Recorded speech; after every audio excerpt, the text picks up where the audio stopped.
আপনারা প্রায় শুনে আসছেন আমরা স্টারলিংক নিয়ে অনেক কথা বলছি, এবং শফিক ভাই একবার বলেছিলেন যে আমাদের টার্গেট হচ্ছে স্টারলিংক করার পিছনে অনেকগুলো কারণ আছে, তার মধ্যে একটা বড় কারণ হচ্ছে যে ইন্টারনেট আউটেজ আমাদের লাস্ট এবার হয়েছে, সেটাকে আমরা আর হতে দিতে চাই না বাংলাদেশে।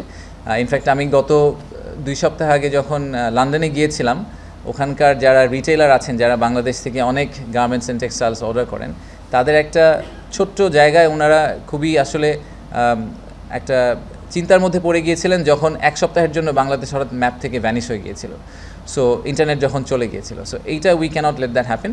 বাট এটার পাশাপাশি আমি পার্সোনালি ফিল করি যে ফ্রিল্যান্সিংয়ের পয়েন্ট অফ ভিউ থেকে এবং আমাদের রুরাল লেভেলে ইকোনমিকে যদি আমরা গ্যালভানাইজ করতে চাই, তাহলে ওই সব জায়গায় যখন আমরা ইন্টারনেট কানেক্টিভিটি দিতে পারবো, সেক্ষেত্রে হয়তো Starlink will be very helpful.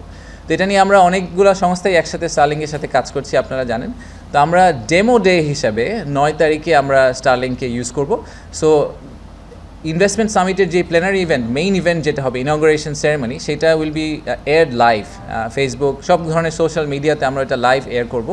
এবং বাট ইনগ্রেশন সেরেমনির ওই প্রেমিসটা ইন্টারকন্টিনেন্টাল হোটেল 9 তারিখে will be powered by Starlink. So যারা ওখানে যাবেন এবং যে প্রোগ্রামটাকে এয়ার করা হবে, পুরাটাই আমরা স্টারলিংক দিয়ে আসলে এয়ার করার চেষ্টা করব। সেটা আমাদের ফার্স্ট টেস্ট কেস বা ডেমো ডে হবে।